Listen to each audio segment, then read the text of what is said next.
I'm going to explain to you why the pay-per-play model that Illuvium is using is the only way to do blockchain games moving forwards. I know this sounds crazy. I know many in the community are arguing against it, but I'm going to explain mathematically just how it works, why it's important, and why it doesn't really work for blockchain games any other way. Now, there is one other way it can work semi-decently, and another way that's not too bad, but they're for very different styles of games. They don't work for Illuvium specifically, and although I'll be talking about all four of these methods, they simply are for different games, different strokes for different folks, I suppose. So let's jump straight into it. The first thing here is the completely free model. I know there are many in the community that just want to go play Illuvium for free always and just play the game. And I'm going to explain to you why, although that sounds fun and I would love to do that, Illuvium would literally go bankrupt so fast it wouldn't even be funny. And so it's not really a viable solution. Like, we can have that all we want, but if Illuvium goes bankrupt, what's really the point? And what's the point of ownership too? If you have all your assets on the blockchain and then the studio ceases to exist, what's the use of those assets on the blockchain? And so it's not really viable. In this scenario, and these scenarios are very similar to each other, but I've increased the number of players depending on the style of game. You can see if I increase the number of players in the free-to-play thing, it's actually not going to change a thing. Basically, what you have here is you have 1 million players that are getting 4 NFTs per run, and the time for runs about 30 minutes. The cost per install and run is $0, of course. The total alluvials per minute is 133,000 because every single player is getting so many alluvial NFTs and so on, and that's equating to about 133,000 alluvials being minted every single 60 seconds. New players per month coming in is about 100,000, and why we need this is because this dictates the price of the alluvials. This means there's 2.31 new players per minute with an Alluvidex fee of 3%, and the alluvial price is 17, not even cents. It's like there's 4 zeros in front of that thing. So it's 17 hundredths of a cent or whatever it might be. And transactions per player out of the entire player base. So if I was a player, I would maybe be spending, I would be buying 5 things on the Alluvidex maybe, but the alluvial price is determined by there's 2 players per minute coming in and 100,000 new assets being minted. This is supply and demand. This is the only demand we can really guarantee. And as the new players come in, tapers off, this kind of evens out of the long haul anyways. Basically, that's what gives you your price per NFT. Transactions per player, maybe players are buying 5 NFTs a day, which means 5.5 million transactions per day. And the revenue per month comes out to $86. So if you want that, Illuvium's going bankrupt very, very fast. Some of the maths may be a little bit off here, but you can see kind of how I came to my conclusion, and you're going to find that it comes to the same result basically every time. It might range between $85 to $500, but that is not enough money every month to sustain a single person's grocery budget, let alone an entire game studio with about 200 people. Now we start to get to a more interesting scenario because the free-to-play doesn't work. You guys know that. The economy's ruined too, so you have less people actually wanting to play because there's literally no economy into the game, which is what a lot of people came to Illuvium for and come to crypto gaming for. And there will be no economy, and so there's no point in being involved. And so, yeah, that is just useless. Don't even bother with that. These next two before the pay-to-play model, which I'll talk about, are actually really sweet, but again, they don't necessarily work for Illuvium. This one is the cost per install. Let's say there's 200,000 players this time because people don't mind. We know people don't mind dropping $100 on an NFT. I don't see why this couldn't go the same for an entire game that you can play. So maybe there's 200,000 players.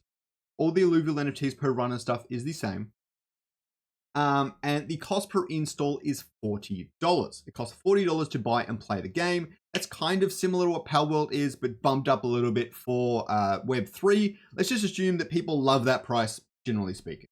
Cost per run, $0, of course. The total of alluvials per minute is now 26,000 because there's less players in the game. And the new players coming in per month I've actually made quite generous, about 10%, like I did before, which is about 20,000 new players per month. So the new players per minute is half a player, but you get what I'm saying. The Alluvidex fee, 3%, of course. Price is the same because the new players coming in per month, as opposed to the existing player base, the amount of alluvials being minted is all the same. So it's still 17 hundredth of a cent, whatever it might be. Transactions per player per day, 5, the same. Transactions per day, 1.1 million, with the Illuvidex fee is 3%. Revenue per month is quite high because all the new players have to pay to install a game until eventually there's no economy left. And then why would they pay to even play the game? They can't be bothered, they're going somewhere else. And so that will taper off and fail and blow up into oblivion anyways. But it is not a bad model, and it's great for many games that are really good as a one-time purchase. Things like Sparkball, I expect to be similar to that. I love Sparkball, I think it's great, but it's very different. It's not built around this entire economy in that scenario. The other thing is $8.8 million as one-time revenue. Also, fantastic. That is really great. Because of the revenue distribution model, it's more important that the DAO has sustained revenue over time. So this doesn't really work.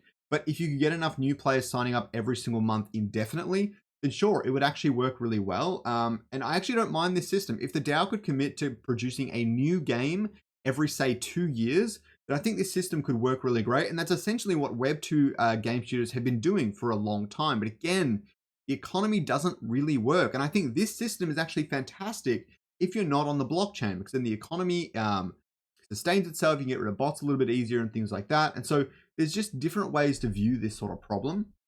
But again, one-time revenue, 9 million, revenue per month, 800K. Not terrible, not enough to sustain the DAO, but not terrible.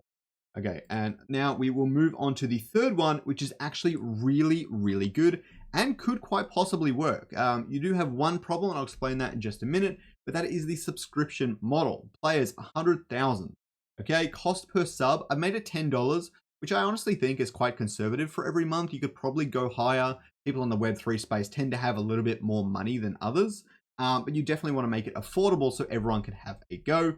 Total alluvials, all that sort of stuff is the same.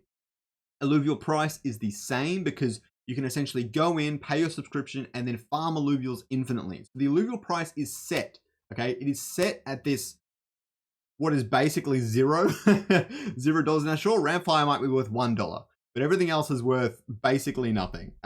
That's just how it works. You're not paying to get these NFTs, you're getting them for free. And so why would they be worth anything? If I go and I produce a gold coin, I need to put these metals in, I need an industrial supply, I need a factory, I need workers.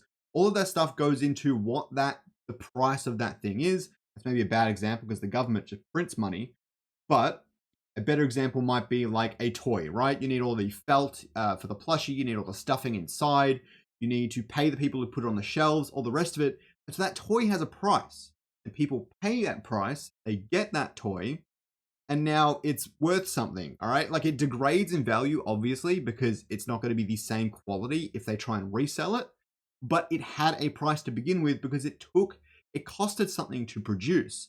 That's the same with all these NFTs and Illuvium, by the way. These artists slave days and days to create this artwork, design these alluvials, design the game and all the systems. And so they need to charge you for it. Now, subscription model, fantastic. Transactions per player, 5. Transactions per day, 550,000. Same as all before, pretty much. Revenue per month is actually 1.1 million if we consider that there are 20,000 new players coming in and every existing player needs to pay a recurring thing. But eventually the economy is going to die and they're all going to leave. And now your revenue per month is basically zero again, and it doesn't really work, but it is fantastic. And honestly, here's the killer. It would work if this wasn't on the blockchain. If you couldn't resell assets, if you couldn't sell them with other players, it would work. Because where this gets fascinating is why would you pay $10 a month when you could buy the entire set of alluvials for $1? And then you wouldn't pay the $10 a month. You would pay $1 once and then play all the other games for free. And now you are no longer paying the DAO any money at all. You're not paying anything. And so the economy goes to zero, the revenue goes to zero, and nobody actually wins. The players who played it initially had some fun, but nobody wins after that. And here is the pay for run model. Let's say 100,000 players. Now, I know we're not at 100,000 yet, but I'm just mimicking off the subs model. Cost per install is $0. Cost per run, I've said $2 with 5 runs per day. Obviously, this can seem a little bit extreme and the numbers are a little bit interesting, but what's also interesting is the alluvial price ends up at $5.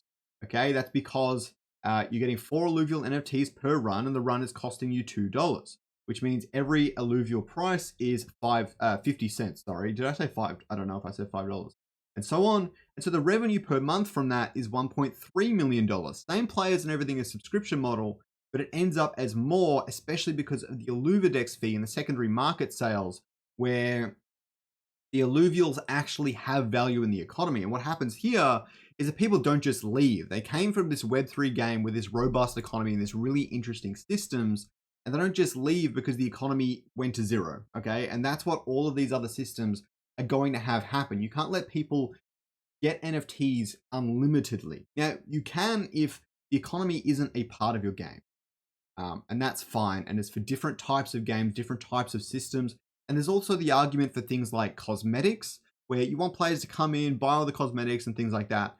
But the problem with that is it only actually works at scale. Maybe 2 or 3% of your players are actually buying cosmetics. 0.1% of them are spending big money on it. But that doesn't work until you hit 2-3 million players. Helps if you're on mobile because you have a lot more players naturally.